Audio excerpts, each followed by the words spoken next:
The live TV, सच सबसे आगे। नमस्कार, द लाइव टीवी आप देख रहे हैं, आपके साथ मैं हूं आदित्य कुमार।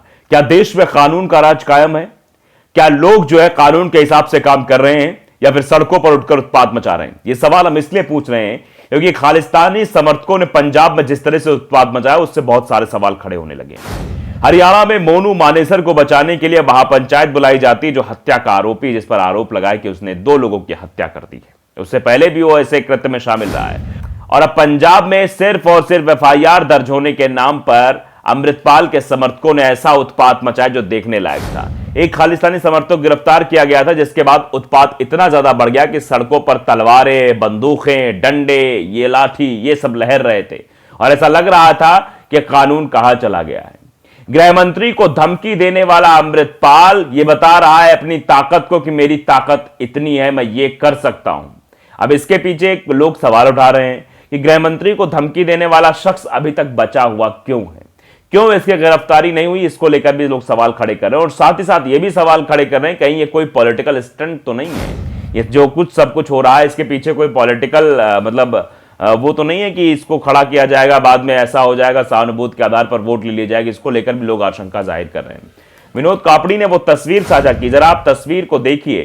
किस तरीके से उस तस्वीर में दिखाई दे रहा है कि लाठी, डंडे, झंडे, तलवारें भी लहराई जा रही हैं। वीडियो में साफ तौर पर देख लिया। अब मैं वीडियो आपकी फुल स्क्रीन में दिखा रहा हूं, वीडियो को देखकर आप अंदाजा लगाइए। वही खालिस्तानी समर्थक हैं जो थाने के बाहर घेराव करते हैं, पुलिस भी डर जाती है, बाद में रिहा करने की भी बात करने लगती है, जो एक आरोपी को गिरफ्तार किया गया था। अब विनोद कापड़ी ने लिखा है कि भारत गंभीर संकट में है।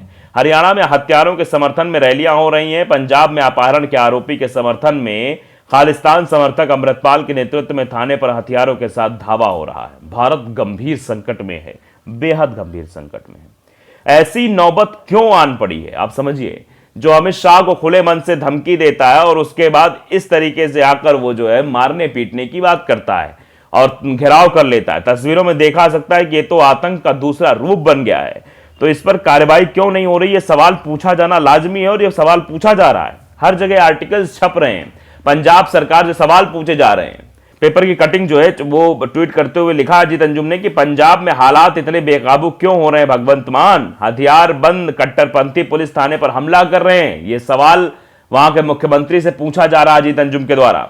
जवानों पर डंडे और पत्थर बरसा रहे हैं। पंजाब वैसे भी संवेदनशील रहा, अगर कट्टरपंथ को काबू में नहीं किया गया तो स्थिति आने वाले वक्त में चिंताजनक होगी। और ये तो सिर्फ इशारा कह सकते हैं आप, चिंताजनक स्थिति बन गई। हथियार बंद खालिस्तान समर्थकों का अमृतसर थाने में धावा।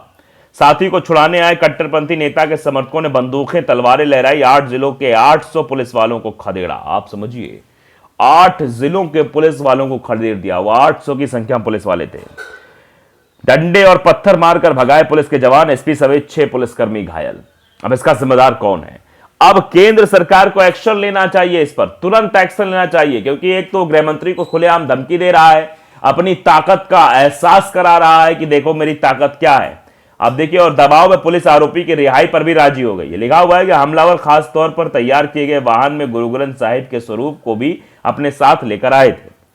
हमलावरों ने थाने से 400 मीटर और 100 मीटर पीछे 2 जगह बैरिकेडिंग पर तैनात 8 जिलों के 800 पुलिस मुलाजिमों को धक्के, डंडे और पत्थर मारकर भगा दिया और बंदूकें, तलवारें, डंडे लहराते हुए अजनाला थाने पर कब्जा कर छत पर चढ़ गए। यानी अजनाला थाने पर कब्जा भी कर लिया। दरअसल खालिस्तान समर्थक संगठन जो वारिस पंजाब दे है, उससे जुड़े सैकड़ों लोगों ने गुरुवार को अमृतसर के अजनाला थाने पर हमला कर दिया। बंदूक और तलवारों से लैस लोग संगठन प्रमुख अमृतपाल सिंह के करीबी लवप्रीत सिंह तूफान की गिरफ्तारी का विरोध कर रहे थे। दबाव में पुलिस ने आरोपी की रिहाई का ऐलान भी कर दिया। हमले में एसपी समेत 6 पुलिसकर्मी घायल हो गए।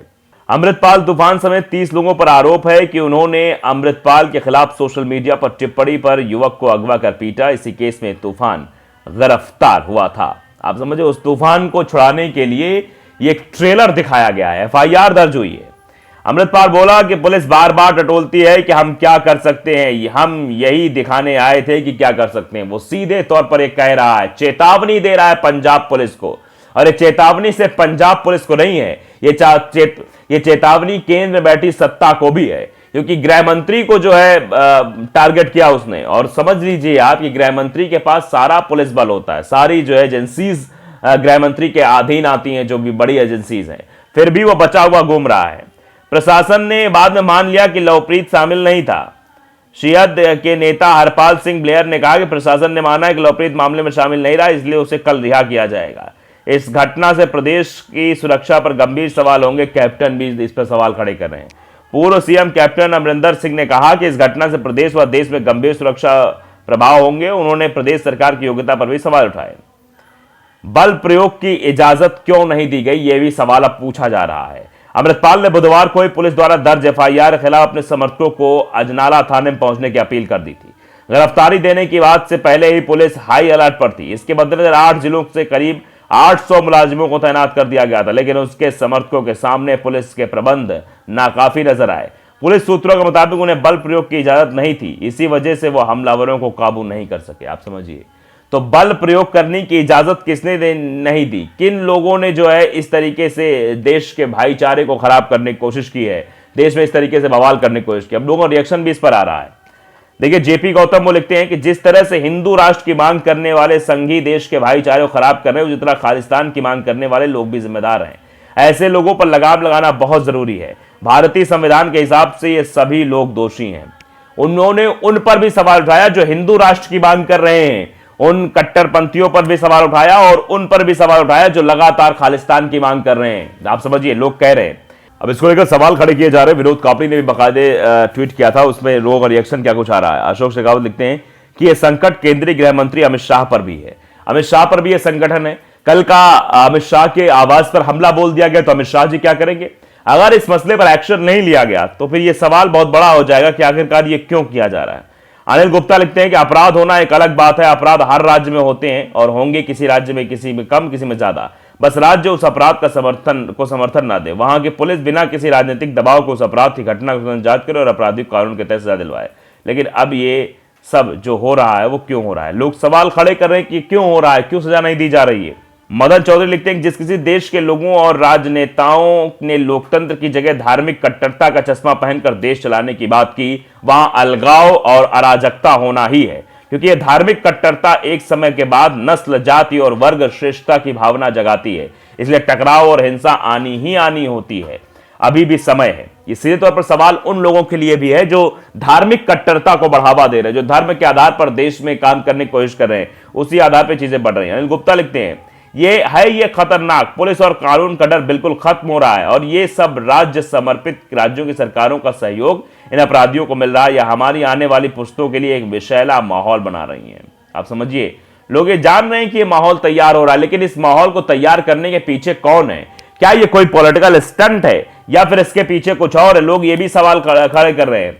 आप देखिए किस तरीके से जो है हरियाणा में भी मोनू मानेसर को बचाने की कोशिश की जा रही है, जो लगातार हत्या का आरोपी रहा है, और उसके बाद यहां पर किस तरीके से खालिस्तान समर्थक अपने आप को संविधान, लोकतंत्र, कानून से ऊपर समझने लगे हैं। गृह मंत्री को सीधे खुले चुनौती देते, धमकी देते हैं, लेकिन फिर भी कोई कार्रवाई नहीं होती। तो इस पर लोग सवाल उठा रहे हैं, कहीं इसके पीछे कोई रीजन तो नहीं है या फिर इसके पीछे आम लोकसभा चुनाव होने वाला उसका फंडा तो दिखाई नहीं दे रहा है। तो द लाइव टीवी अगर आपने सब्सक्राइब नहीं किया, सब्सक्राइब जरूर करिए, बेल आइकन दबाइए ताकि सच खबर आप तक पहुंचती रहे। नमस्कार। द लाइव टीवी, सच सबसे आगे।